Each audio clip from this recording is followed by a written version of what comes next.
Welcome, everyone, to the recess meeting of the Will County Board for July 19th, 2012. We'll call this meeting to order. If everyone would please stand for the Pledge of Allegiance to the flag, led by County Board member Debbie Rozak, who then will introduce our clergy for this morning. I pledge allegiance to the flag of the United States of America and to the republic for which it stands, one nation, under God, indivisible, with liberty and justice for all. Good morning. I'd like to introduce Pastor Dave Jaspers from the Ridgewood Baptist Church in Joliet.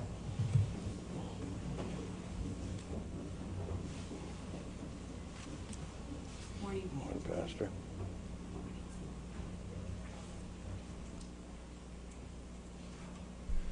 Good morning. Thank you for the work that you do for our county.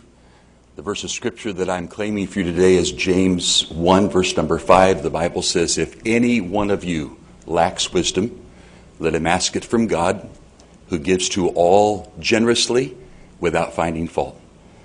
That's a universal promise. It doesn't relate to a Baptist or any religious consideration. It's a universal promise, and it's a generous promise. And so I'm praying that for you today. Let's pray. Our loving Father, we come before you today humbly, thanking you for life and health and strength. Thank you for the privilege of living in this nation. Thank you for the privilege of living here in the great state of Illinois. And thank you for our county and for all of those who work so hard to make this a great place to live and to serve. We pray today, Lord, for great wisdom for our group of supervisors as they deliberate. I pray specifically, Lord, that you would give them great wisdom as they handle the always difficult decisions regarding zoning problems. And I pray, Lord, that you'd graciously give unity and wisdom. I pray, Lord, for your richest blessing upon all of those in this room who generously give back to our community. May you bless them and uphold them in your hand. Thank you for your love, and thank you for the daily wisdom that we can claim from you. Bless these proceedings, we pray.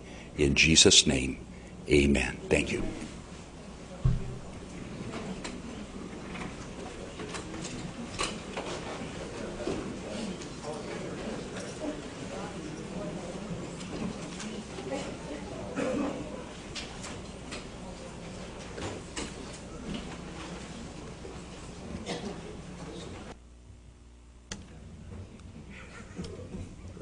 Yep.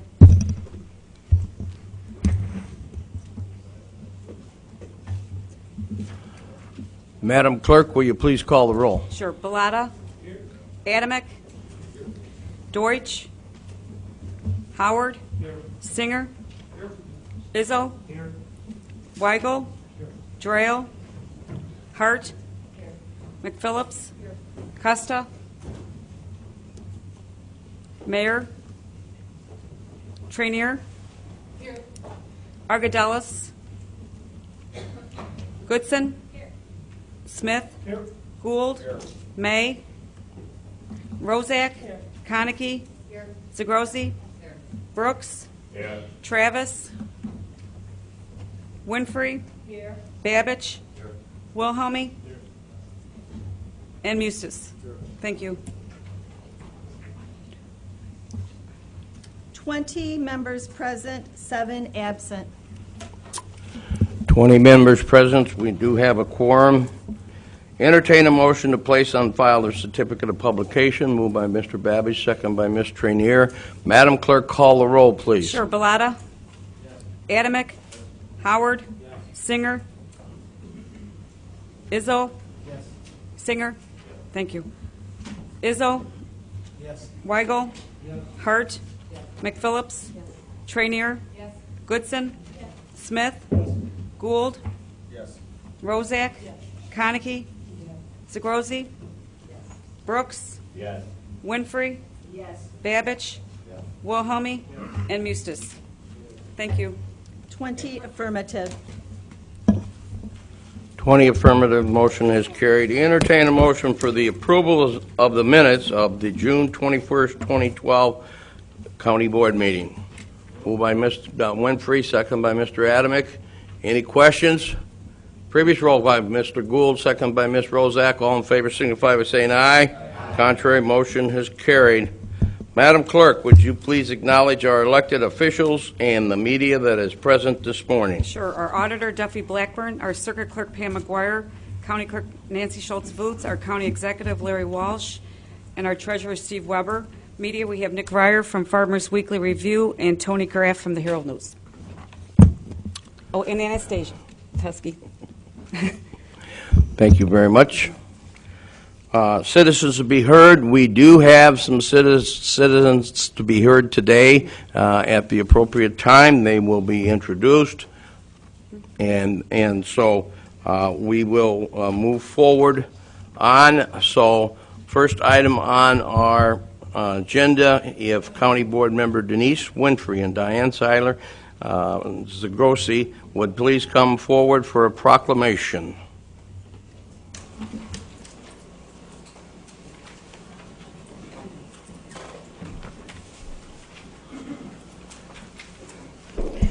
Thank you, County Executive. Good morning, everyone. I'm very happy to be here today on behalf of the Americans with Disabilities Act, celebrating the 22nd anniversary, which occurs on July 26th. I'm also very happy to be involved with the Will Grundy Center for Independent Living as its immediate past president, and my fellow county board member is also my fellow Center for Independent Living board member, Diane Zagrosi, and she'll be accepting on behalf of the center.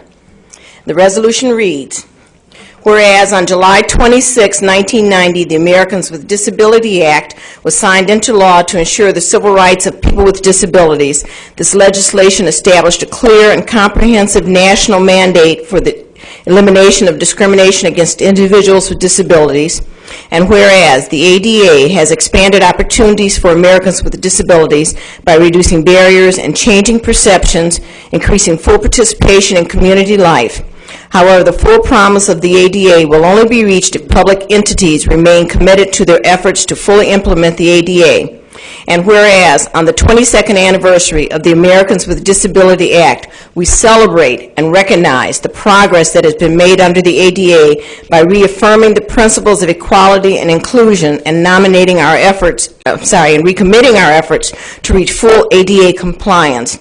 Now, therefore, be it resolved that the Will County Board and the Will County Executive do hereby reaffirm their commitment to work toward full accessibility and inclusion of people with disabilities throughout Will County. And that's dated this 19th day of July, 2012, and I so move.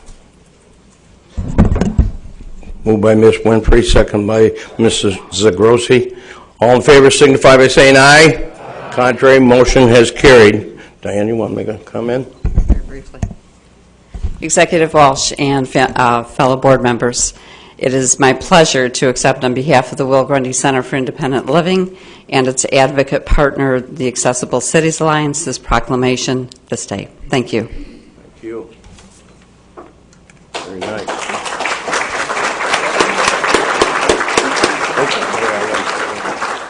Wants to get a picture. Did you get a picture? Okay. Oh.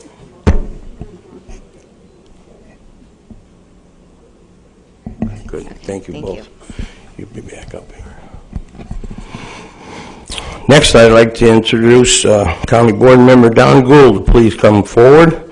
He has a presentation to make for us or to accept. Maybe I thought maybe you were given that check. No, you're accepting it. I didn't bring my checkbook with me today.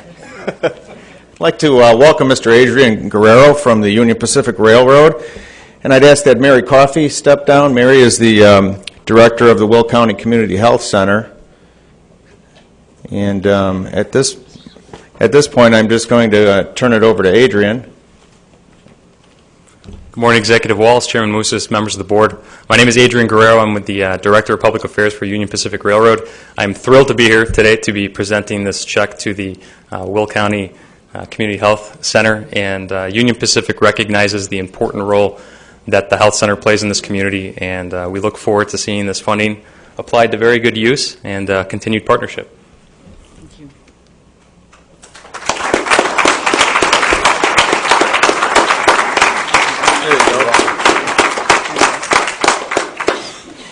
And good morning. We are thrilled to receive this donation of $10,000, which will be used half of it for chairs for the patients that wait sometimes for hours to be served, and the other half for our dental mobile unit for victims of domestic violence. And we very much appreciate this, and we'll put it to good use. So thank you.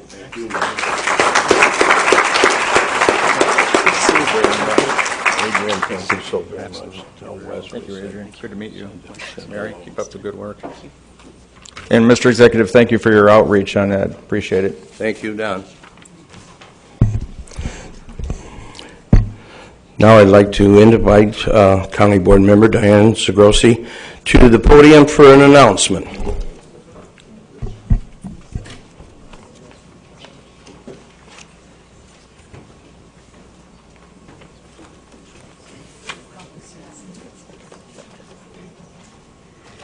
Good morning again.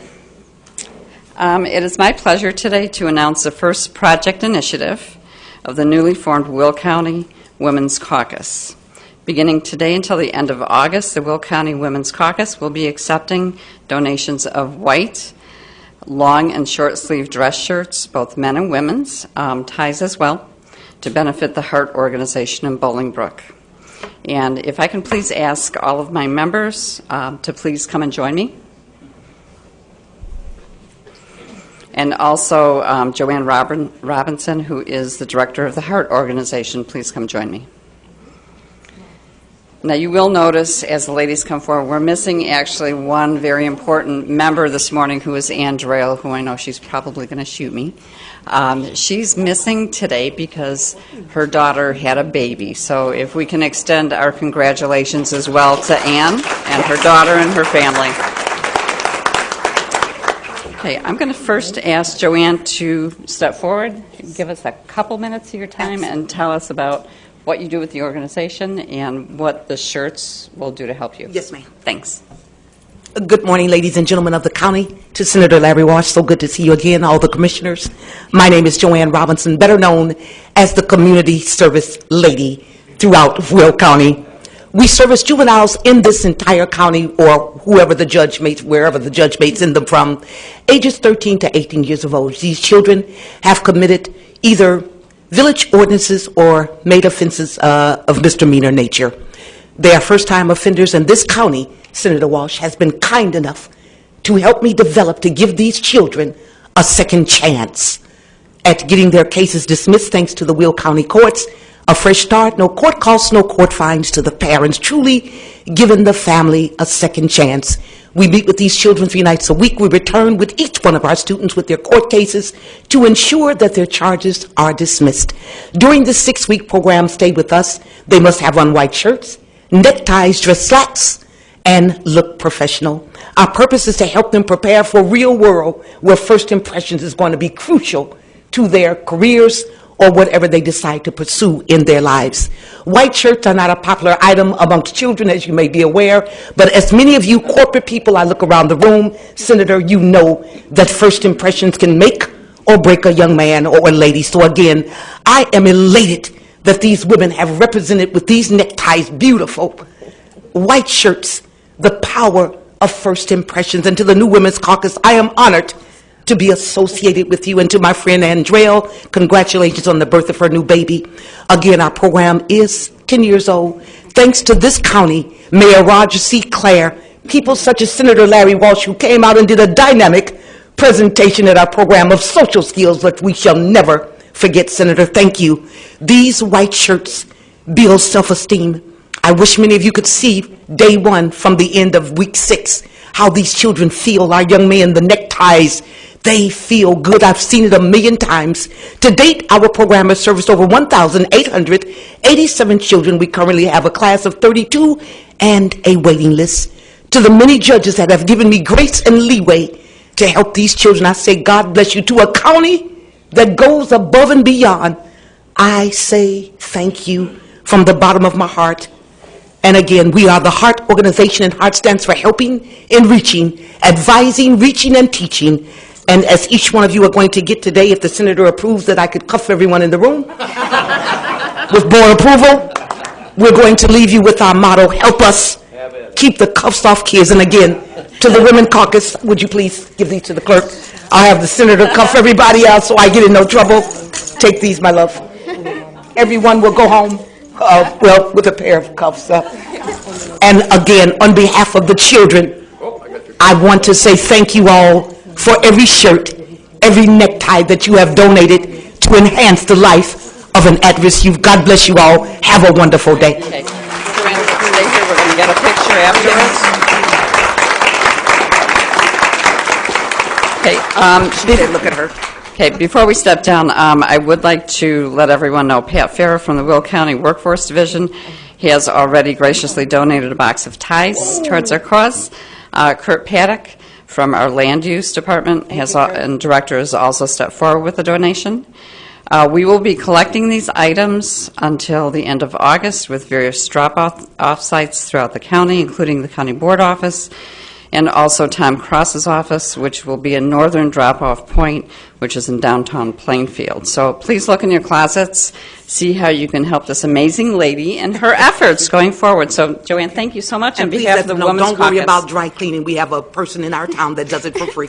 Don't worry about dry cleaning. Thank you so much. Thank you all again. When we step around, She wants you. we're going to all step around. Yeah, you need to go. Shorty's got to be in the front. Okay, I will. How about here? Okay. Okay. No problem. Okay. I tried.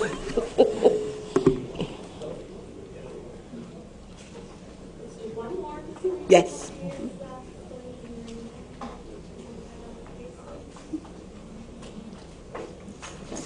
Thank you. Thank you. Thanks so much. No, God bless you. You guys, yes. Good to see you. Yes. You look fabulous. I'm going to make that happen today.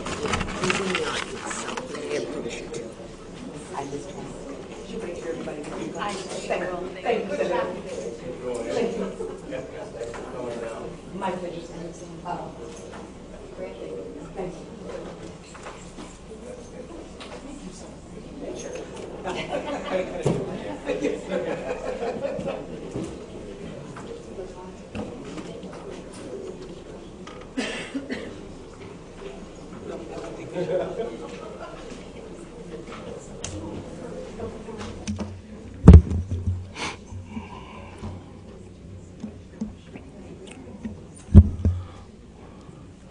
All resolutions from the June 21st, 2012 County Board agenda have been signed by the County Executive.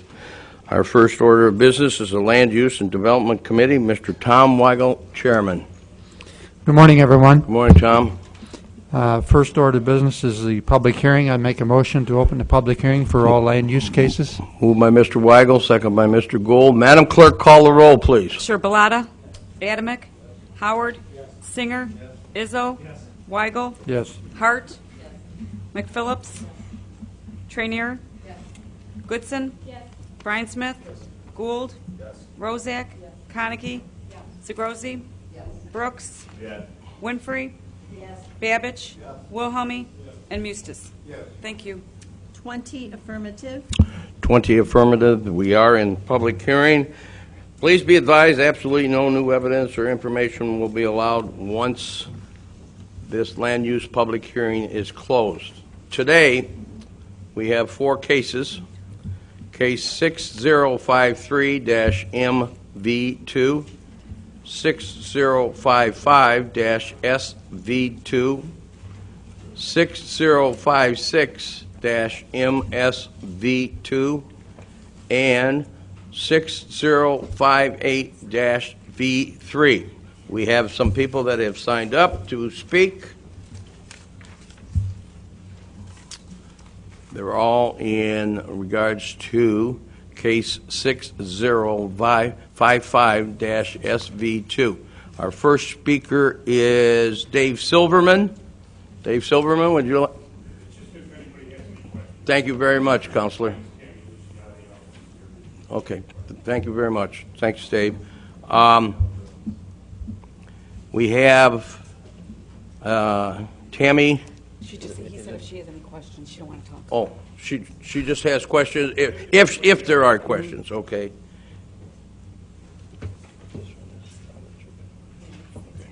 Okay. Is there anyone else from the public that wishes to speak on any of these zoning cases?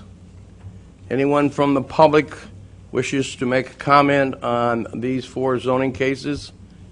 Anyone from the public wishing to make any comment? Mr. Weigel.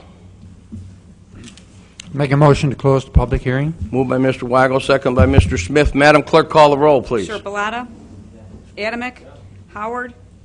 Singer? Izzo? Weigel? Yes. Hart? McPhillips? Trainier? Goodson? Smith? Gould? Rozak? Konecki? Zagrozi? Brooks? Winfrey? Babbage? Wilhelmie? And Mustis. You want- Denise, do you want to Do be? you want, this is roll call. This is just roll call. Yes, okay. 20 affirmative. 20 affirmative, the public hearing is closed. Mr. Weigel, please continue. First case, 6053-MV2, is a map amendment from R1 to R2, or I say R1 to A1, for parcel 1 and 2. This is 10-acre parcels in Wesley Township. This is to allow for stabling of horses. Committee recommends approval, and I so move. Moved by Mr. Weigel, second by Ms. Rozak. Is there any questions on this case? Any questions? Previous roll call by Mr. Gould, second by Mr. Smith. All in favor signify by saying aye. Aye. Contrary, motion is carried. Next case, 6055-SB2. This concerns a bed and breakfast in Plainfield Township. It's been marketed to quilters and crafters. It's located Renwick Road and Indian Boundary Road on a 3-acre parcel. They're asking for a special use permit to operate a bed and breakfast in the E2 zoning district with 2 conditions. Committee recommends approval, and I so move. Moving on the rezoning. You got two This is- motions here, Tom, This is the first one for the special use permit. for the special use. Moved by Mr. Weigel, second by Ms. Goodson. Any questions? Any questions? Previous roll call by Mr. Brooks, second by Mr. Wilhelmie. All in favor signify by saying aye. Contrary, motion is carried. For this same case, they're asking for a variance to permit a maximum of 12 adults with more than 2 adults per room in the bed and breakfast. Committee recommends approval, and I so move. Moved by Mr. Weigel, second by Mr. Adamick. Any questions? Previous roll by Mr. Adamick, second by Mr. Babbage. All in favor signify by saying aye. Contrary, motion is carried. Next case, 6056-MSV2. This is a industrial parcel with 5.9 acres in Troy Township on the northwest frontage road south of Theodore Street along I-55. It is located to similar facilities, trucking facilities. They're asking for a map amendment from I-1 to I-2. Committee recommends approval, and I so move. Moved by Mr. Weigel, second by Ms. Trainier. Any questions? Previous roll call by Mr. Babbage, second by Mr. Wilhelmie. All in favor signify by saying aye. Contrary, motion is carried. For this same case, this is for a special use permit for a truck company, including office, truck repair, outdoor truck storage with 2 conditions. Committee recommends approval, and I so move. Moved by Mr. Weigel, second by Mr. Gould. Any questions? Previous roll by Mr. Adamick, second by Mr. Brooks. All in favor signify by saying aye. Contrary, motion is carried.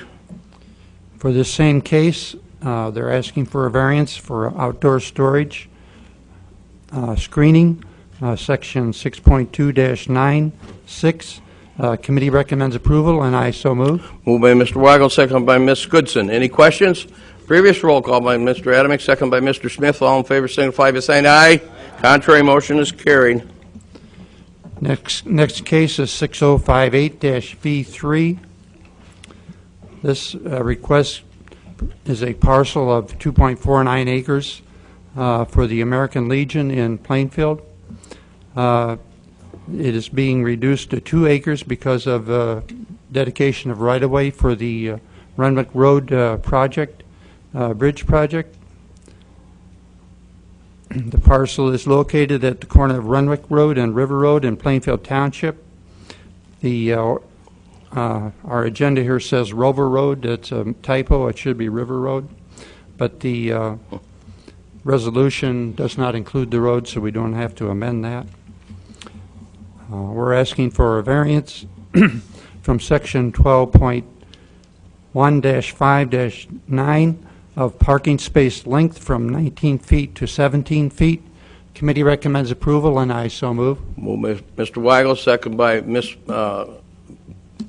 Goodson. Any questions?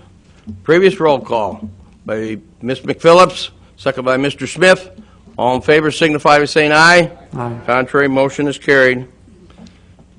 They're also asking for a variance from Section 12.1-5 of screening.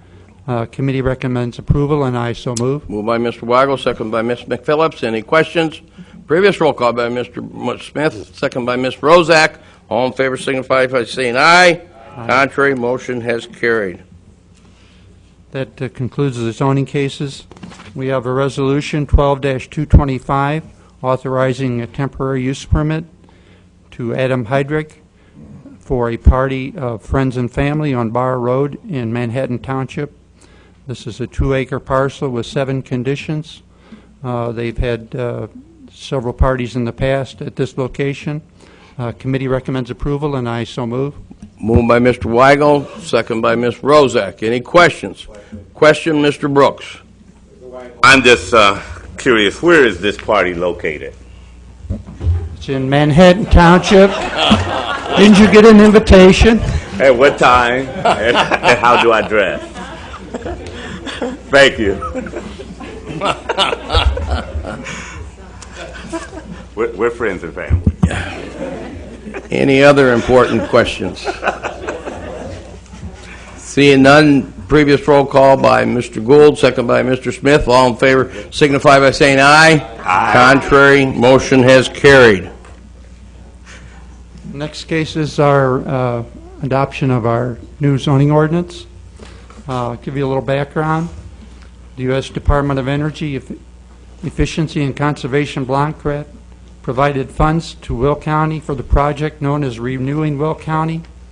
The Will County Land Use Department of the Will County Executive Office coordinated the project with the Will County Board's Ordinance Review Committee. Members of the Ordinance Review Committee included Debbie Rozak, Brian Smith, Sharon May, and myself. The Land Use Department project manager was David Du Bois. The consultant team included Duncan Associates with Lakota Group and Primera. Renewing Will County focuses on energy efficiency and objectives of incorporating sustainable development practices, including removing associated barriers, while providing Will County with the opportunity for a comprehensive revise of our Will County zoning ordinance. The effective date of the amended zoning ordinance will be October 1 of this year, which will allow associated application and process changes to be made, along with the incorporation of the amended zoning ordinance into the county's online code of ordinances. The project commenced on February 11th with 3 stakeholder listening sessions attended by 33 individuals representing 30 private and public organizations. The first draft of the updated ordinance was delivered in 3 modules. Each module was released for public comment and then reviewed by the Ordinance Review Committee between August and November of 2011. 2 public workshops were conducted on January 18th and 19th of this year. Workshops were attended by 51 individuals, and over 80 comments were submitted via a web-based commenting tool. The Will County Planning and Zoning Commission conducted 2 public hearings on April 30th and May 3rd of this year to obtain comments on the public hearing draft. The Ordinance Review Committee met at least 9 times to guide the project. The Will County Board Committee of the Whole conducted 2 meetings on April 12th and June 14th of this year. On June 26th, the Ordinance Review Committee and Land Use and Development Committee both unanimously recommended approval of amending the zoning ordinance. Furthermore, on your desk this morning, there are letters from several agencies, including but not limited to the Will County Farm Bureau, which Mark Schmeideman was a member and provided much input. The Three Rivers Manufacturers Association, Director Jerry Camano also provided input. The Will County Center for Economic Development, John Grueling, helped with input. The Three Rivers Association of Realtors, led by Tom Joseph, provided much input. And their letters are supporting the amended zoning ordinance. Therefore, I move to approve ordinance 12-226. Moved by Mr. Weigel, second by Mr. Bellotta. We have some individuals that have signed up to speak on this issue. We'll go to the public first, and the first speaker is Mr. Tom Joseph, representing the Three Rivers Association of Realtors. Tom? Yes, Mr. While Tom's coming down, I think now is probably the appropriate time for Ms. Winfrey to Come on down, Tom. Come on down. Ms. Winfrey has a wants to make a motion. Yes. Thank you, Mr. Chairman. Oop, I'm sorry. Suspend the regular process so that we can add 2 other names to the public speakers today. Those names are William Darnell and Doug Redmond. You move for suspension of the rules? Yes. Been moved by Ms. Winfrey, second by Mr. Babbage. Yes, we have 2 people, she said. Yeah. Yes. Yeah. So they'll be allowed to speak also at that time. It's been moved and seconded. Any questions? Previous roll by Mr. Adamick, second by Mr. Wilhelmi. All in favor signify by saying aye. Aye. Contrary, motion is carried. The rules have been suspended. Mr. Tom Joseph, please come forward.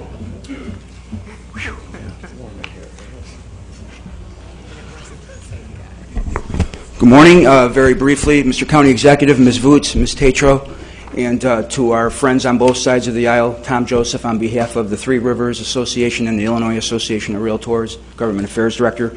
You have an outline that we have shared with all of you. You should have it on your chairs or on at your desk, or I think you received it previously to the meeting. That's all I wanted to do very briefly was say thank you to the leadership on both sides of the aisle, Chairman Mustis, Leader Adamick, Ms. Zagrossi, Jimmy Bellotta, and special thanks to Chairman Weigel for the last 17 months or so, and to the land use staff, Mr. Paddock, Mr. Dubose. It's been a long process, a lengthy process, but the Three Rivers Association specifically, and the Illinois Association, and our National Association of Realtors, which was involved in this project, believes in good public policy, advocates on behalf of our Realtor membership and property owners, and I think in this public policy outline we have the semblance of that, which is a very strong statement on behalf of property owners. It was President Kennedy that used to say that victory has many fathers, but defeat is an orphan. I think we could respectfully amend that today to say victory has very many mothers and fathers, and defeat is an orphan. And to the good work of this county board, who has received its Sunshine Award the last 2 years, it's a compliment to your engaging the public to seek opinion and to get good public policy pushed forward. I would be remiss in standing here if I did not acknowledge our 2 Realtor members as well, Ms. McPhillips and Ms. May, who have been a strong level of support to our associations at every level, and we are grateful, and your industry is proud of you both today as well. So at that point, I would just want to say thank you once again to all of you. We appreciate all the goodwill on both sides of the aisle, and let's call a roll. So, thank you. Not so fast. Hey, I'll move over if you want to run. Thank you very much, Tom. Our next speaker is Mr. Doug Redman. Doug Redman, please come forward.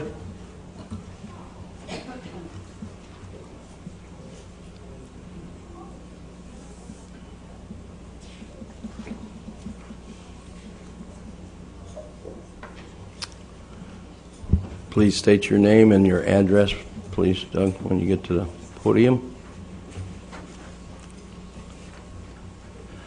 Hi, my name is Doug Redman, live at 1603 Richmond Street in Joliet. Thank you for letting me have this opportunity to speak. It's in regards to the ordinance that would allow poultry or chicken coops on property. When I was looking over the ordinance, it seemed like there were a couple of questions or concerns that weren't being addressed. One of them being the old ordinance, if there was somebody who was issued a non-compliance letter or multiple ones, and this passes, it seems like we're going to give them a break or a free pass for breaking the law. That if they applied for the new ordinance or the new zoning area and get it, we lost the punishment on them. So I think there should be something in there to say if, with the new ordinance, when they go to apply for the special zoning, if they've already, on the old ordinance, been non-compliant, that they have to be, the property be put in compliance or possibly a fine. Second issue I had with that is it didn't seem to address if zoning laws change once again, would the property be considered grandfathered in? So they already have the coop set up, zoning laws are changed, they're allowed to keep the coop because it was previously on the property. I didn't see anything addressing that. And lastly, I wanted to mention if the individual who is given the special zoning pass to put the coop on there, if they were found to be non-compliant before, that some sort of investigating of their property, say every 30 or 45 days, to ensure that they're following the new ordinance, that they're staying those guidelines. And then maybe after they have been found in compliance 2 or 3 times, no longer do the special investigating of the property.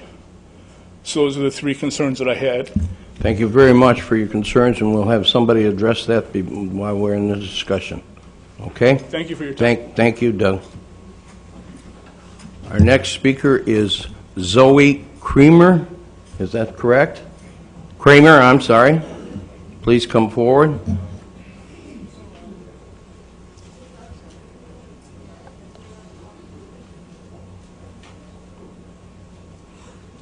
Please state your name and address. I'm Zoe Kramer. I live at 23310 West 135th Street in Plainfield, Illinois.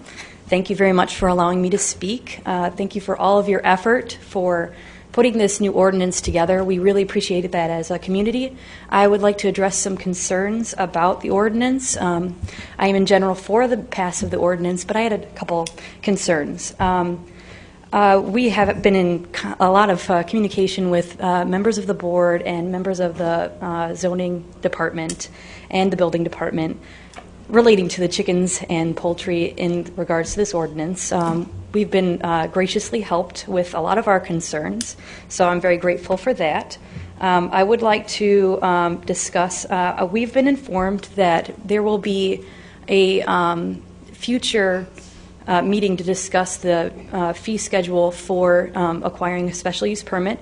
We were just wanting to know if that would, excuse me, just a moment, I have notes. If the wording would be more specific in the special use section for the fee schedule, and would there be revisions directly in the excuse me. I'm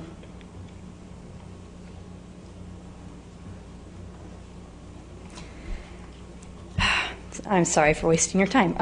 I just wanted to basically address some concerns about the further revision about the fee schedule. It's been informed to us that it's very difficult to change the permit process or the fee for the permit from the $600 to $75 because it requires the same amount of time and effort for all special uses. And we were concerned with if it would be possible in the future to not require a special use permit entirely for the animals, if that is a possibility, or if the with these changes in the fee scheduling, or would there be a more specific wording within the ordinance that discusses the specifications of the coops, the ownership of the animals, and et cetera. And if that would also include a revision in the accessory uses or section of the ordinance that requires certain structures to have certain requirements. Would there be specific wording for those structures? And that basically summarizes what I would like to know. Thank you very much for your time. Thank you very much. We'll try and answer these questions when we get into discussion. Thank you. Thank you. Mr. Wagle, would you like to try and respond to these two individuals that had comments, or would you like land use to come forward? Or I'd like staff to come forward. Okay. They're more familiar with the details of this. Thank you. Thank you, Tom.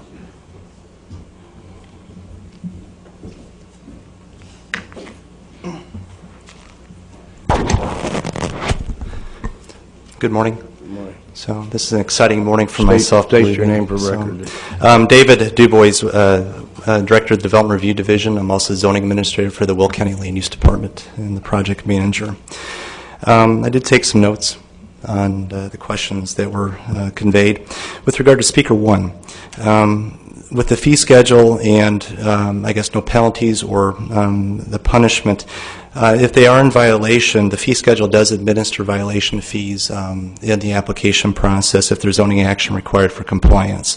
There's also the administrative adjudication process, which affords any kind of remedy that the hearing officer may see appropriate. With regard to number 2 is, would they be considered grandfathered? To be grandfathered or non-conforming means to be legally established. And in certain instances, with the situations that we're aware of, they have not been legally established, so therefore they are not non-conforming, or they're not grandfathered in the future. And they would require potentially zoning action for compliance. Then with regard to inspections on the property, typically when there's a special use permit that's granted, if there's conditions on the property, there is certain monitoring of the conditions, and we're also, if there are complaints in the property, we will investigate any concerns. With regard to Speaker 2, the fee schedule is separate and apart from the zoning ordinance. So any modifications with regard to any kinds of fees would take place within the fee schedule structure. Potential for no special use permit in the future. Again, that's something that after the ordinance would be approved based upon the track record of the ordinance, if there's public sentiment or even committee direction to review the matter to determine what requirements the county may want to change, that'd be the board's discretion. And again, then with regard to structural requirements, those are primarily building code requirements. Those are not within the zoning ordinance. The zoning ordinance has use requirements with setbacks and things of that nature. But if there's actual structural requirements, component requirements, design requirements, that would be building code. Just quickly augment the last portion about the accessory buildings, as David mentioned. That would be covered by the building code, not the zoning code, which is under consideration today. We have been talking with the State Department of Agriculture, who does have jurisdiction for establishing the building requirements for the housing of any type of livestock animal. They have a process that they use for determining whether a particular structure conforms to their requirements. We believe within the structure of the Will County Building Code that if we are able to obtain green light from the State Department of Agriculture, that we would be able to accept that as sufficient fulfillment of the Will County Building Code.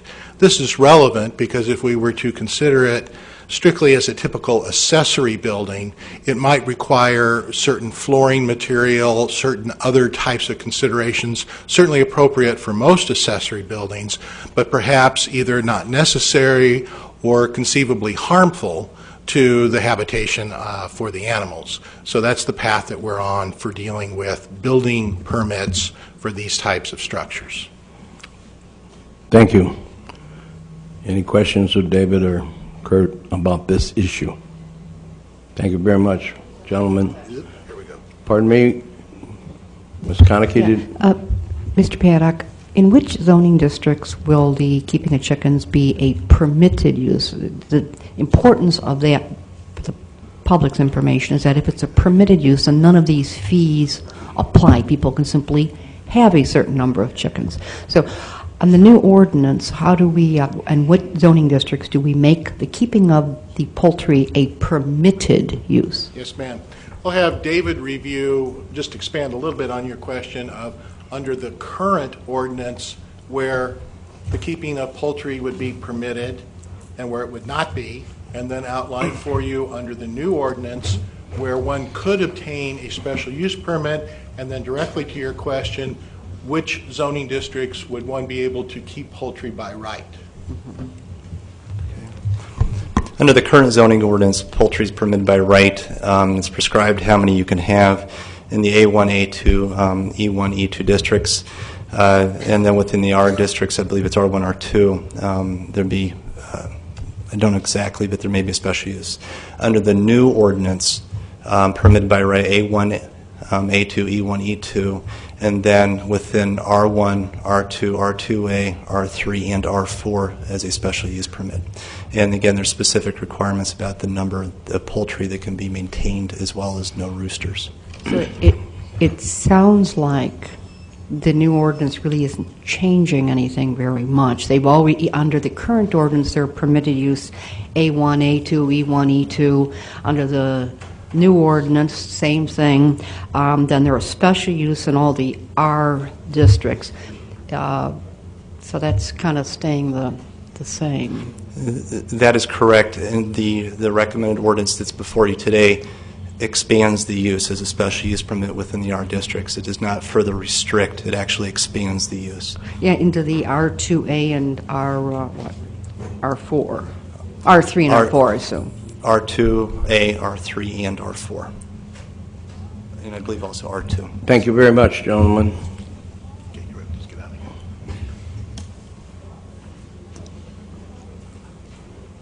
Okay, we're going to move on to comments. I know there's going to be a lot of comments, so here's how we're going to proceed. If you have a comment, we'll give you opportunity to speak. Try and give all the comments that you have at this opportunity, because we're going to go through and let everybody have a chance to speak. First, Mr. Weigel, you continue. I just wanted to mention on as far as the fee for the chicken coops, I did ask staff to survey the surrounding counties to see what their fees are and bring that back to our committee in August so that we can discuss that and see what kind of direction we want to move in. Very good idea. Comments from the board in regards to Resolution 12226. Mr. Mustis. Yeah, I'd like to say that, there was a lot of effort and work put into this process, almost a year and a half process. I like to say that nothing's perfect, but it's certainly a heck of an improvement. I think we did meet the committee and the staff did meet the objective of the rewrite of the ordinance. I thank the staff for all their efforts. I thank the land use committee for all the time and effort they put in. So I think they did a pretty good job. And if there's a few things that need to be tweaked, we will address it as we go along. But I think we have a pretty good product here. So I would ask everyone to support it, and we'll continue to strengthen it where we can. Thank you. Thank you very much, Jim. Mr. Adamick. Thank you, Mr. Executive and fellow board members. We had discussed this in our caucus as well, and this has been a long process, but a productive process, and I'd like to thank the staff for the great job that they've done, as well as all the stakeholders that had put many hours into this as well. For me, this is probably a long time coming. The old one was 35 years old, and it's time to update things. As things change in our community, we need to have zoning ordinances that reflect those changes, and I believe this does. I mean, and I'm sure at some point this ordinance will be tweaked and changed as well as it seems all things change. So I'm asking our members as well to support this as well. Thank you. Ms. Goodson. Good morning. Thank you, Executive Walsh. I don't intend to belabor this point too much, and I want to, with all due respect to the Land Use Department staff and the work that they have put into this, as well as the Land Use Committee and the work that they have put into it. I know that this is, I should say, the chickens are a very popular trend, and although I know that we've received a lot of support, I have to make sure everybody's aware that there is some dissension as well. And in an area in particular in District 5, the people that were in violation of the ordinance have not exactly been good neighbors, and they have vocalized their feelings. The primary reason that they haven't vocalized their feelings, and the primary reason is because they don't want to create any dissension among their neighbors, but they do have concerns about the ordinance as it's written, and I know that every aspect of the ordinance has tried to address concerns that neighbors may have, and I really appreciate that. But some problems that the R residential districts that's causing is people have bought their homes. They're in a neighborhood where they do live close to each other, and they did not ever expect to have to be dealing with farm animals, if you will. And so there is dissension among some, and it's important that these people that do receive special use permits adhere to those rules very closely. And keep in mind the downside. You know, there are diseases that are associated with these chickens, and there are natural predators that are attracted to the areas where these chickens are, such as coyotes and foxes and hawks. And in a residential neighborhood, that can raise havoc. And so I support the document. I will support the document, but I would like to continue to look at this ordinance and make sure that it's closely adhered to. Thank you very much, Leanne. Other comments? Any other comments? Ms. Konecki. Yes, I appreciate that it's been a long process. I appreciate the fact that we'll be tweaking and changing things as we go forward.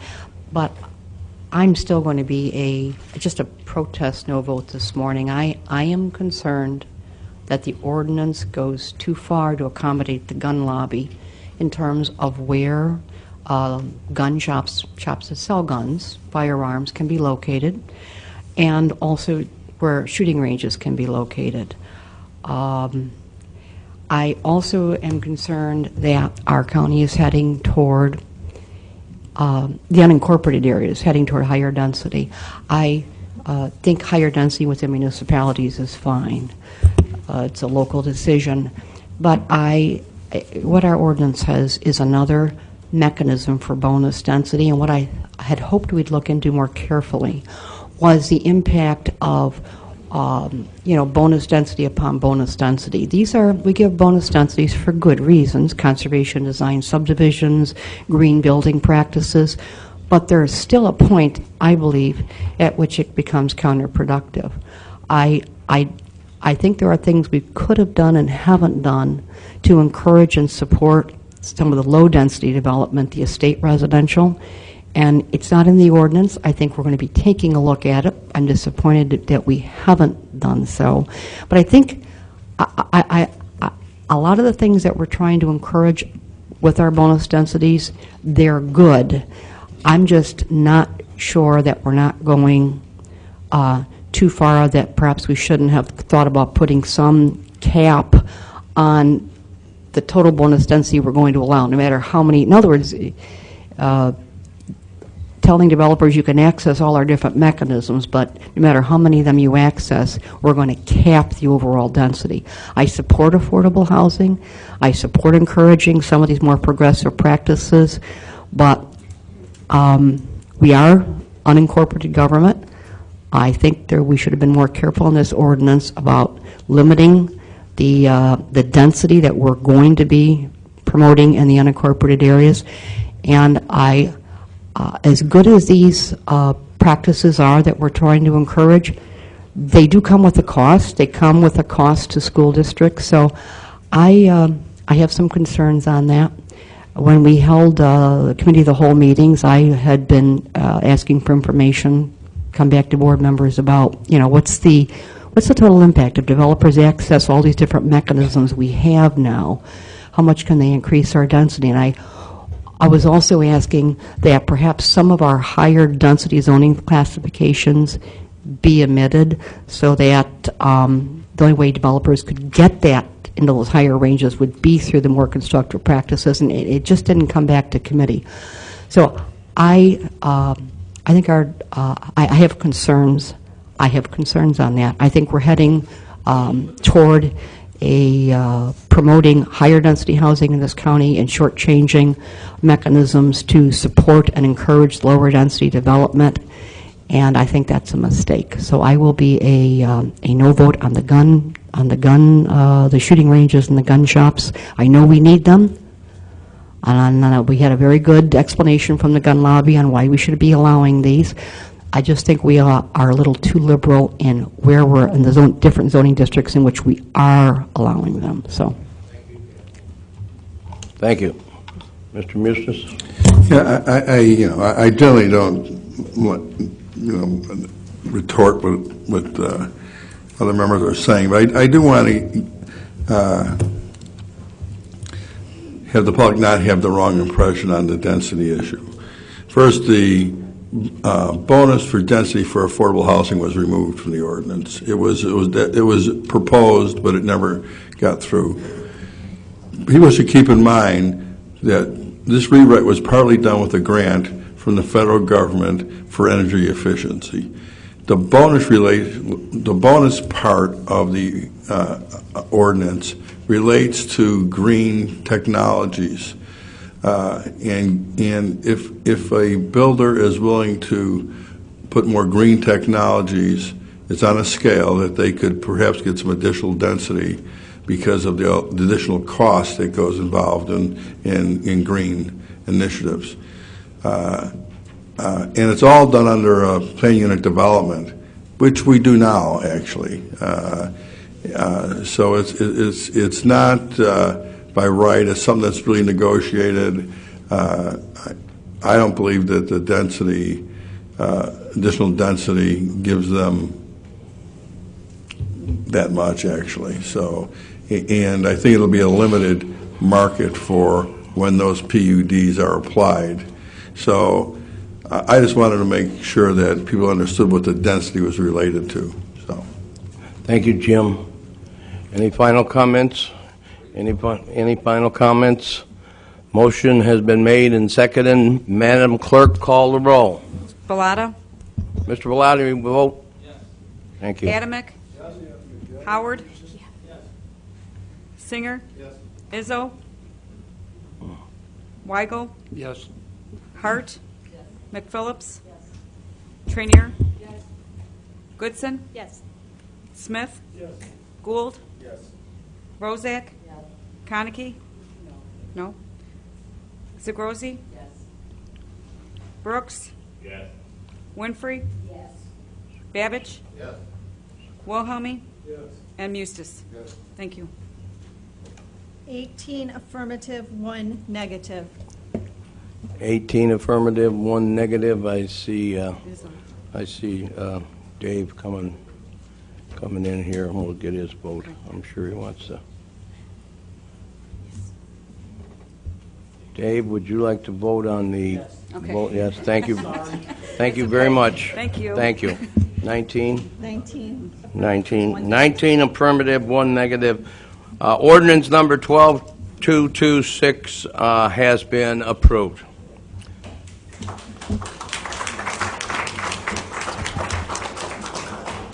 Mr. Weigel? That concludes my report. I'd like to thank everybody that helped in this process. Thank you. Mr. Weigel, I want to thank you for a very, very tedious process and how much time you spent. I know how tedious these things can get during the course of meetings. And to the Land Use Department and the staff, I want to say thank you for all the input and everything, and to the committee, top-notch job. So thanks, everyone. Who wants what? Well, I can't take a message. Ma'am, I'm sorry, we can't have comments from the audience. Who had his hand up? Well, I'm sorry, ma'am. When we had open time for comment, that would have been the time to, if you were wanting to do something. I apologize. We just don't have comments coming from the audience after we get started on the meeting, on the process. So, if you do have a question, if you have a comment in regards to this, stop and see the Land Use Department people. And is it in regards to this issue? Would one of our Land Use Department people, Kurt, make sure they touch base with this lady and get whatever comments she might have that we can address? Okay. Thank you very much. They'll take care of you, ma'am. Okay, moving on to Finance Committee. Mr. Don Gould is the chairman for the day. I'm pinch hitting. See if I can do better than the White Sox Yeah, did do a last good night. job, will you? Yeah, I know. Okay, I have 4 reports to be placed on file. The first is from the Illinois Department of Revenue, showing the sales tax remitted to Will County for the month of May 2012 at $1,352,475.06.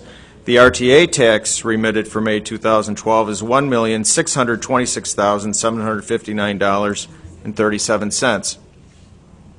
Shall I do all of these and then make a motion? You got one more there? I have 3 more. Okay. Are they all just for reports? Yes, sir. Do them all and we'll make one motion.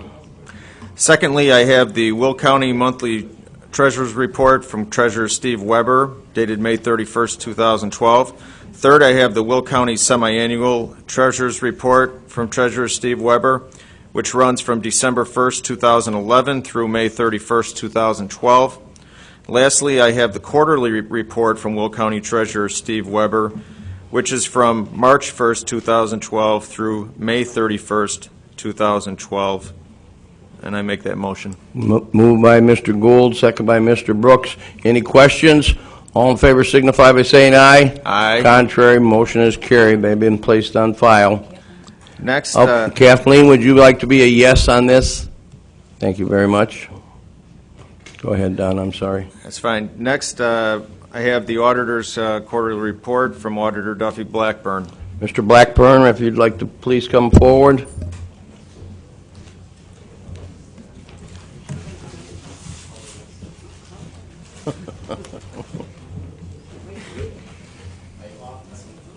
Oh, there you go, Tom. Yes. Thank you, Duffy. Thank you, County Executive Walsh and County Clerk Voots. I offered you a color copy this month. Very nice, very nice. You guys are still left with the online version. On the bottom left-hand corner, actually, Andrell's out with a baby. I have to explain my normal prompter user, Kathy Pleasant, our deputy auditor. She's not here because she is in Greece. I believe she's somewhere in the middle of the Aegean Sea, maybe on Mykonos. So she's going to kill me. But hey, Duffy, can I clear something up here? When we keep Grandbaby. Andrell's grandchild, yes. She's a strong woman. Yes. Strike all this from the record. Okay, moving on then. The quarterly reports, if you open up your web browser at the bottom left-hand side, I have Gloria helping me. You could go back and from the willcountyillinois.com website under elected officials, drop down, auditor, and bottom left-hand side, quarterly reports along the left sidebar, quarterly reports. This is where the folder is. If you scroll down, it's in folders of years, and she has already downloaded it. This is the second quarter ended. It was to be last month, but it's this month, so it's lagging behind. This isn't very timely information, but I'm still required to present it to you. The first few pages are infographics with the first in green are revenues going through that. They are in line mostly.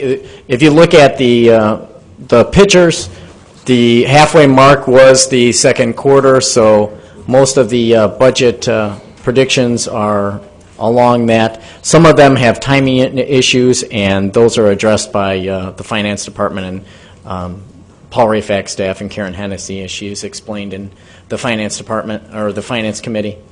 I just want to move quickly to, I know it's been a long morning, but I want to move quickly just to one report that is highlighted every month by Karen Hennessy from the Finance Department, which is salary and fringes across the year. And I believe it's on page 10. So the next page, this is a budget comparison. I'm sorry. This is just budget comparison for all expenditures. If you go down a few more pages, you will see, and thank you for zooming in. And then scroll down one more page, and then we should be able to see the salary and fringe. Oh, that was the start of the salary and fringes. But this is also highlights salary and fringes along the year to see how well we're doing. We should be under 50%, which most all the departments are.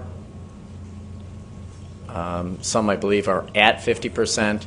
So salary budget projections and appropriations have come in line. There's a few of the sheriffs that are over, but they've worked with it. And that's mostly it. I'm going to keep it very short and simple. This is all offered online. I do want to say that if you come back out to the quarterly reports, the checks presented and approved by my office and presented to the county board for approval and to be paid, the checks up there on Checkbook Online along the left-hand sidebar, there was requests for all funds, particularly from Lori McPhillips, and she had asked that. Now they're all funds. If you scroll all the way down, there is a table viewer there. If you go past the viewer, it'll say the reports contain all general, special revenue, debt service, and capital, not including Forest Preserve Public Building Commission. But they also, this is a lot more information, and we've made improvements so it can support it, that amount of information.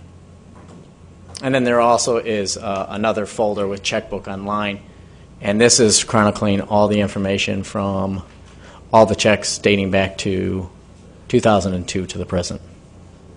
Any questions? Any questions for the auditor? Mr. Gould. So we're at the halfway point of the fiscal year. How are we doing generally, and do you have any specific concerns halfway through? No, the revenues.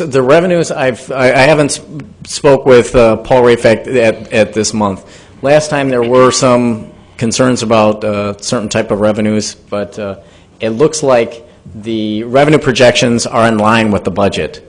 So as long as expenditures carry through with the budget projections, it should be fine. Thank you. Any other questions? Thank you very much, Duffy. Thanks, Don. Thank you.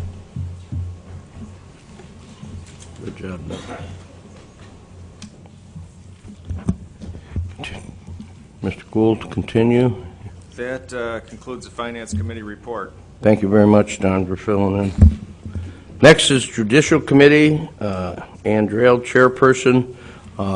The administrative adjudication update that you see on your agenda will be addressed in August, I've been told. So Ann is will give that report. Back to the agenda, Public Health and Safety Committee, and our chairman for the day, Mr. Gould. Good afternoon, or good morning, again. Again. I have Resolution 12-227, a resolution appropriating Erickson Institute grant funds in the Health Department budget, and I move for approval. Moved by Mr. Gould, second by Mr. Brooks. Any questions? Previous roll call by Ms. Winfrey, second by Mr. Wilhelmi. All in favor signify by saying aye. Aye. Contrary, motion is carried. I have Resolution 12-228, a resolution appropriating mental health grant funds in the Health Department budget. Those are appropriating the funds we received from the state of Illinois. Moved by Mr. Gould, second by Ms. Trainier. Any questions? Previous roll call by Mr. Smith, second by Mr. Izzo. All in favor signify by saying aye. Aye. Contrary, motion has carried. I have Resolution 12-229, a resolution increasing private pay rates at Sunny Hill Nursing Home. This has not been done in a couple years. I might mention that the state of Illinois has a bed tax, and the amount that we're increasing to is about $6, and the bed tax is $6. So it was $1 and change, and the state increased it. Moved by Mr. Gould, second by Mr. Adamick. Is there questions? Any questions? Previous roll call by Mr. Wilhelmi, second by Mr. Smith. All in favor signify by saying aye. Aye. Contrary, motion has carried. That concludes my report. Thank you. Thank you very much, Don. Next, the Legislative and Policy Committee. Ms. Goodson, Chairperson. I don't have any resolutions this morning. I would like to give you an update on our CCDD issue. Just so I can briefly give you the background, Senate Bill 3721 was signed into law in July of 2010. The law was, among other things, supposed to define clean debris and what were acceptable levels of contaminants that could go into our unlined quarries. There's approximately 62 of these across the entire state of Illinois. 11 of them are in Will County. So you can see why we've always had a big concern. This legislation allowed for the Pollution Control Board to promulgate rules and define what the acceptable levels of contaminants would be allowed in the quarries. Will County, these rules have been passed by the Pollution Control Board, and Will County has, from the beginning of this, back in 2009, requested that there be monitoring wells or some sort of precautionary measures taken in the event that some contaminants would seep into the groundwater. For whatever reason, the Pollution Control Board did not include, among other things, groundwater monitoring, and the reason that they cited was because of cost. There's a great deal of testimony on record saying that the cost of putting in monitoring wells was around $350,000, and therefore it's cost preventative.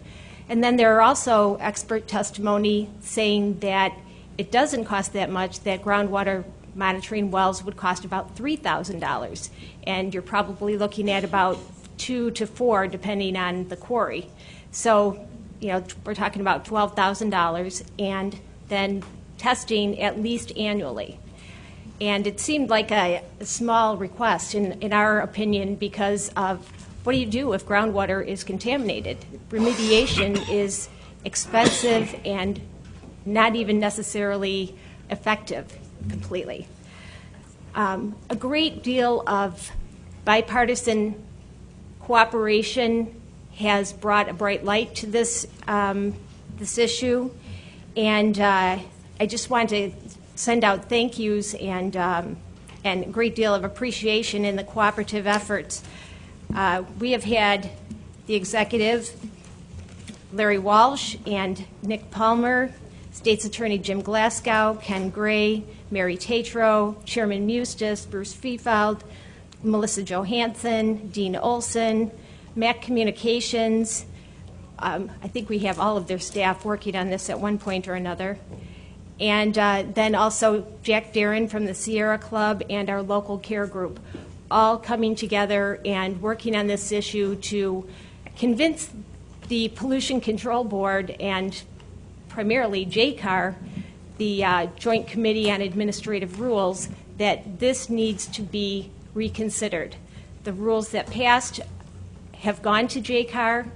Their first meeting on this was July 10th.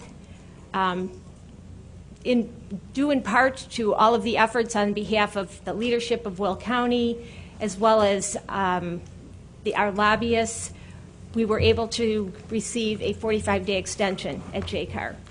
It was a huge victory. This 45 days allow us extra time to convince the Pollution Control Board that this needs to be revisited, that this rule be added to the overall rules for JCAR for groundwater monitoring. And in addition to that, we've touched base with editorial boards. There have been press releases in the paper. There have been editorials written on this issue. And I think that we basically have to keep the pressure on with the IEPA, with the Attorney General's office, with the Sierra Club also exuding their influence as much as they can. And our hope is to get this added. As we've talked about before, we have over half of the residents in our county that depend on groundwater. And we have to put every effort into making sure that that water is protected. The next meeting of JCAR is August 14th, I believe, August 14th. And our hope is that we can have the rule changed to add the groundwater monitoring. Does anybody have any questions? Any questions for Leanne? Mr. Adamick. Just a comment. I would like to thank the State's Attorney's Office and Jim Glasgow and the letter he put out forward on behalf of this issue as well, and Lee and your committee and the rest of the county board keep the full court press on this issue. There's no value that can be placed on a clean glass of drinking water. Just ask the citizens throughout this state that have had troubles with that, and we had one just recently in Sauk Village. So keep it up. You know, if these quarry owners think that the water or the debris that they put in there is going to be safe and our water will not be affected, I'd like to ask them to drink the water that comes out of those monitoring wells that hopefully will eventually be there. Thank you. Thank you, Wally. Mr. Howard. Just to reiterate, with the drinking water, I live approximately about 9 miles from that area where they found the contaminated water.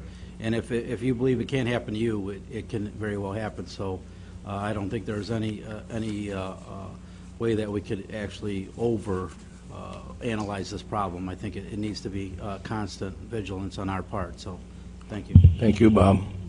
Any other comment? Any last comments? Anything? Mr. Mustis. I just want to point out, we do have some history in this county with underground water being contaminated. And that is with even when monitoring was going on. Now, of course, when they monitor, in the past instance we had, it did give them, they caught it quickly enough that they could clean it up by removing the contaminants out of the plume that had developed in the underground water supply.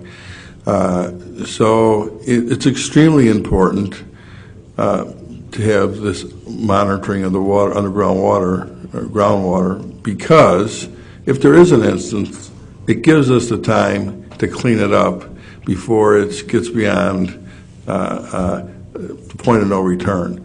I might also add, and I would also thank everyone's efforts and our legislative representation, and of course Tom Cross and Christine Rodani have been supportive and helpful.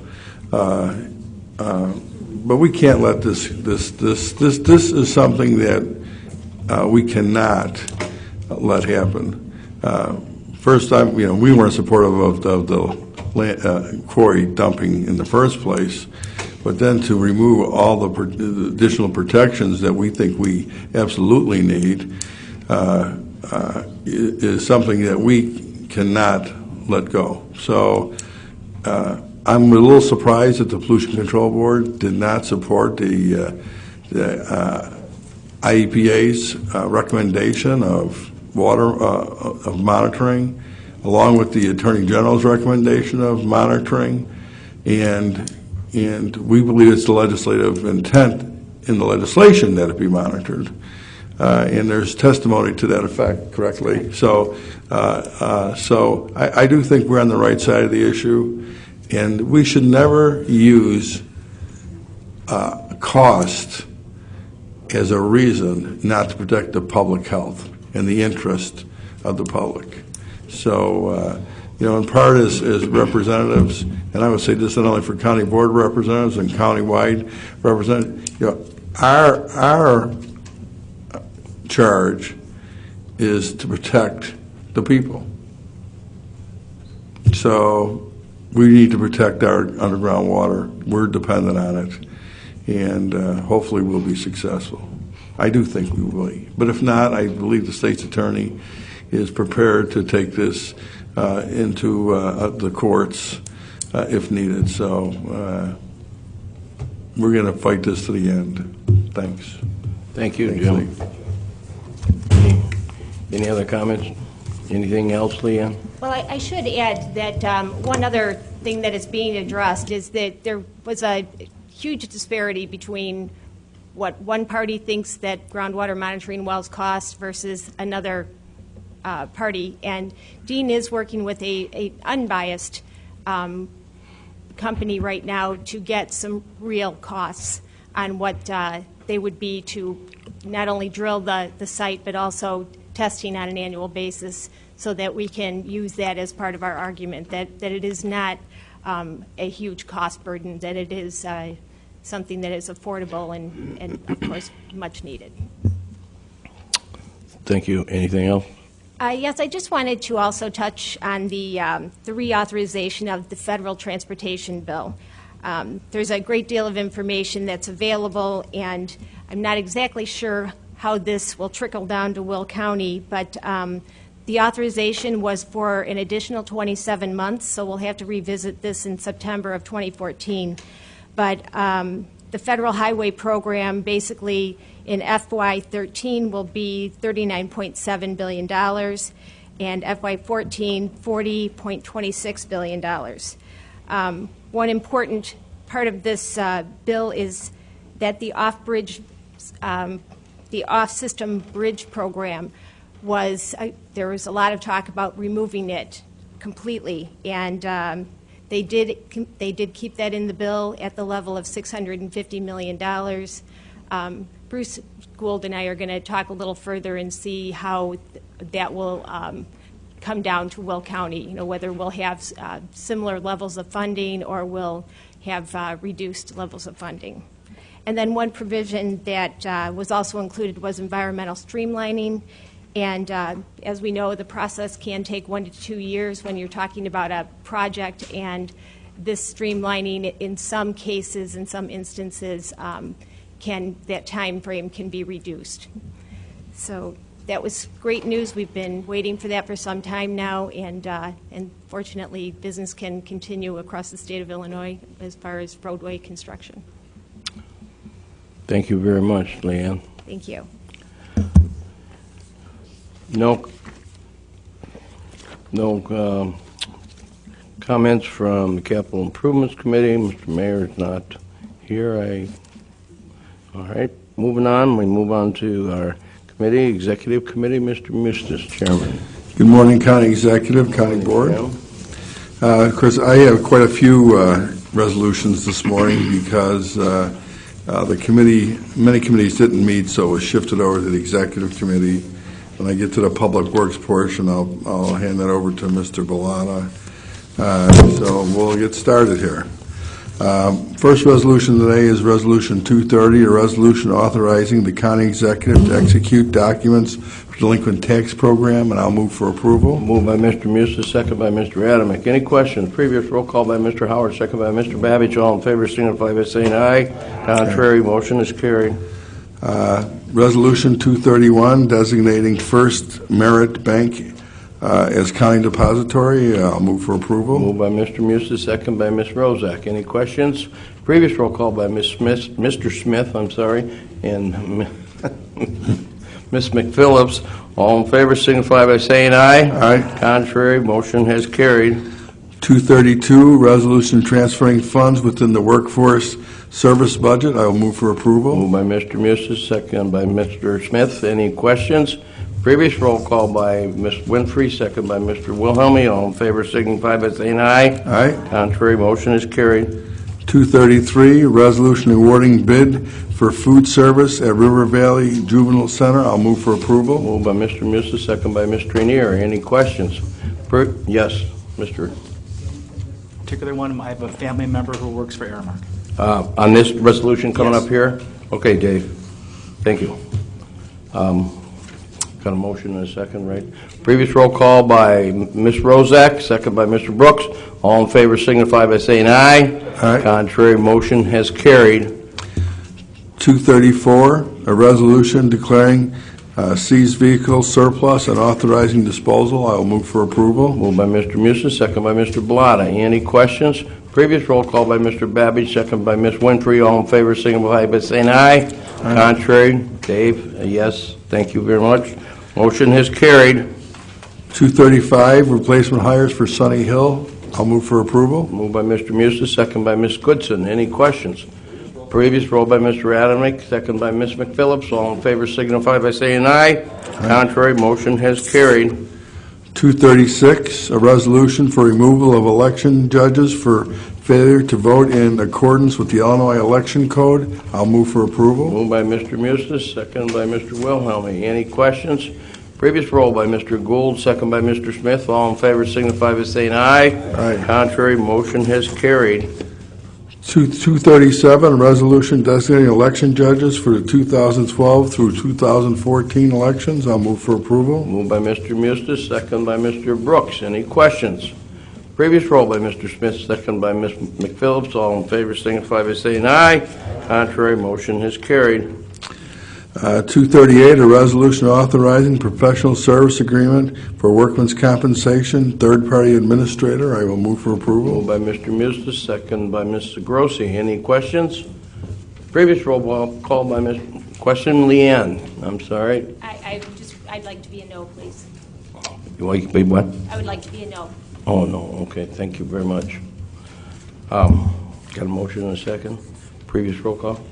No. Previous roll call by Mr. Brooks, second by Mr. Gould. All in favor signify by saying aye. Aye. Contrary, motion has carried. 239, a resolution authorizing renewal of a radio system agreement with Harris Corp. I will move for approval. Moved by Mr. Musta, second by Mr. Gould. Any questions? Previous roll call by Mr. Smith, second by Mr. Weigel. All in favor signify by saying aye. Aye. Contrary, Ms. Goodson would be a yes. Motion is carried. Resolution 240, authorizing intergovernmental agreement with New Lenox Township for a one-time household hazardous waste collection event for fall 2012, and I will move for approval. Moved by Mr. Musta, second by Ms. Rozak. Any questions? Previous roll by Mr. Wilhelmy, second by Ms. Winfrey. All in favor signify by saying aye. Contrary, motion has carried. 241, a resolution adjoining the CDBG, adopting the CDBG Home Investment 2012 Action Plan for October 1st through September 30th, 2013, and I will move for approval. Moved by Mr. Musta, second by Mr. Brooks. Any questions? Previous roll by Mr. Adamick, second by Ms. Rozak. All in favor signify by saying aye. Contrary, motion has carried. The next few resolutions that deal with public works, I'm going to hand it over to Mr. Bellotta, so if he can do those resolutions. Mr. Bellotta. Next, 12-242, this is confirming award of contract to deconstruction. It's a Troy Township Road District project for an asphalt overlay, and I so move. Moved by Mr. Bellotta, second by Mr. Gould. Any questions? Previous roll call by Mr. McPhillips, second by Mr. Smith. All in favor signify by saying aye.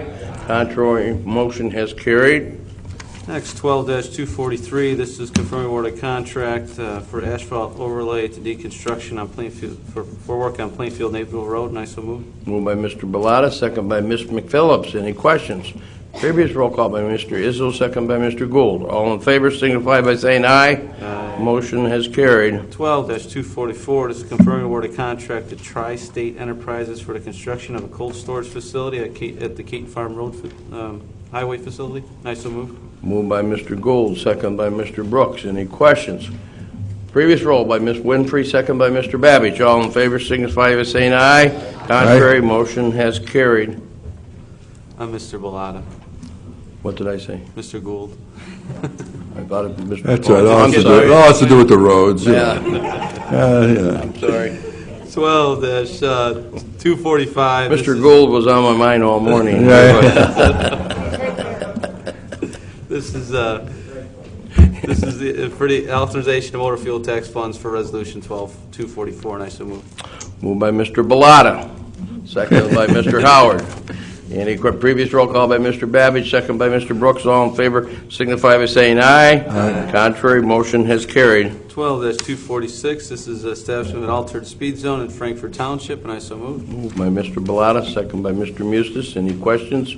Previous roll by Mr. Weigel, second by Ms. McPhillips. All in favor signify by saying aye. Aye. Contrary, motion has carried. 12-247, this is for consulting services to monitor wetland mitigation site at the intersection of 135th and Archer Avenue, and I so move.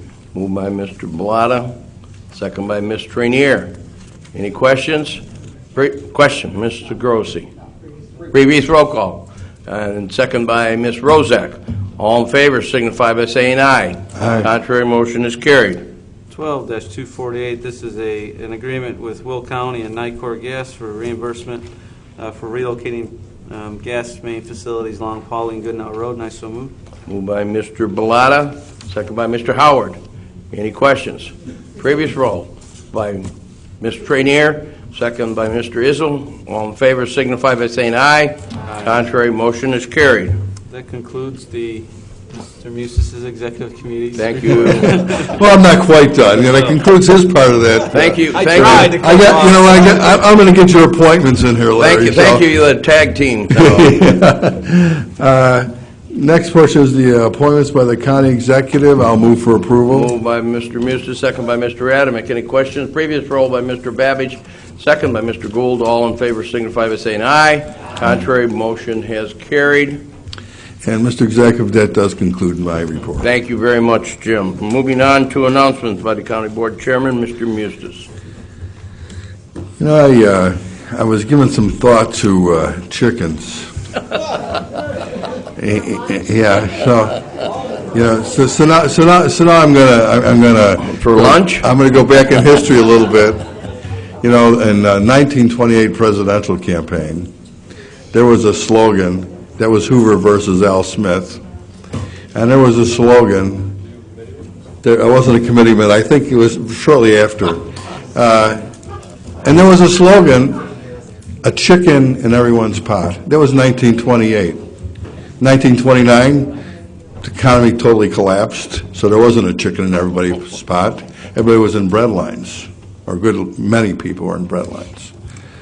You know, so I kind of think about what we have today, maybe the worst recession that we've had since that 1929 through 1941 or 42 when we started to get out of the Depression, and the need. And I look at it today, there is a lot of need. And thank God that we have more support systems, both on the private side and the public side for people who are in need. You know, as everyone in here I'm pretty sure is aware of, I'm the Frankfort Township Supervisor, besides being a county board member. And, we do a lot of those services. We're a little bit of that safety net. And there's two things that always kind of strike me these days. One is the need. In a community that's, many would regard as a fairly affluent community. So that always strikes me, the need. The other thing that really strikes me is the generosity of people. Those who are not having as a rough time, or even having it a little better, who do have a concern about their neighbors who are maybe having a rough time, and they contribute. I see hundreds of people come through the Frankfort Township food pantry every week. So I suppose that's just a little bit of a reminder for me. When I heard chickens, I thought, chicken in everybody's pot. And how, we need to give a helping hand. If you're able to, please do so.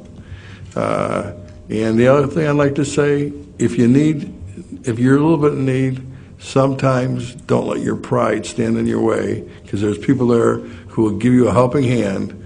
And it's not like standing in the old bread line where the world sees you. It's a pretty it's a thing that you do get some autonomy. So if you're in need, reach out. If you can help, please give. But I have to tell you, I couldn't remember who ran against Hoover, so I did look it up. I had Bruce look it up on Google. Al Smith. Nobody remembers the losers, I guess. But you remember chicken in everybody's pot. Talking about watching out, in this extreme heat, as we all know, please watch out for your neighbors who you especially people who may be sick or a little more elderly, and if they don't have air, if you don't have a neighbor that air conditioning isn't working, perhaps invite them in the house for a few hours, let them cool off. So you can also, everybody should be a little bit more conscious of their neighbors. Of course, I grew up in an era where everybody knew everybody on the block. Now we all just wave to somebody as we drive in our garage. So sometimes we're not as connected with our neighbors as we should be. And we should all make an effort to maybe know our neighbors a little bit better. White Sox are hanging in there. Cubs are making a surge.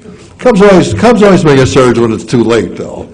I don't know what that is. I think they got to kind of get out of it, then they get much better. I don't know. So everyone have a great day, great month. I'll see you next month. Thank you, Mr. Executive. Thank you, Mr. Majority Leader, Mr. Bellotta. Just a reminder, Weber and Renwick Road. I would try to avoid that for probably the next 2 years. It's a major project. They have started some relocation of the utilities. So it's a very, very busy stretch of road. So when it's done, it'll be great, but a little avoidance there. And I never thought I'd be so happy to see rain last night. My water bill is out through the roof, and I'm almost giving up on trying to keep it somewhat green. But it's just amazing, this weather. So, like Chairman used to say, keep an eye on anybody. We're going to hit 90s again. I think tomorrow's the coolest day at 84 degrees, and back into the 90s. So, I need my parka tomorrow. I don't know what I'm going to do, but just keep an eye on everybody and get through the seat. It's August. It's always the hottest month anyway, so we'll keep those White Sox hot, and we'll be good. I'll be off the board when the Cubs turn it around, so that'll be good. Thank you. Thank you. Mr. Adamick, Minority Leader. Thank you, Mr. Executive and fellow board members. Good morning. I just have a couple of quick comments. We had some good works that were done today with the zoning ordinance passed, and I'd like to point out a little hats off to Tom Joseph and his organization for the Three Rivers Association and all the works that they did to help along with that process, as well as others as well, and all those that are on the board that did their fair share. It's good to have an updated ordinance. The last thing I'd like to highlight is Denise Winfrey was at the NACO convention and was appointed chair of the Labor and Employment Steering Committee. So congratulations to Denise.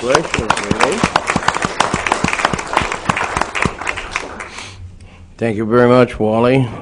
Before we leave, I'd like to introduce our EMA Director, Mr. Harold Damron. Harold, you got a comment you would like to make? Just very quickly, there's a notice on your desk about the new mobile command center. We finally received it a few weeks ago. It's in the parking lot. I hope you would have a few minutes to take a look at it. They say a picture's worth 1,000 words. That's about 1 million, so I won't describe it. But I would very quickly like to just acknowledge a few people, if I may.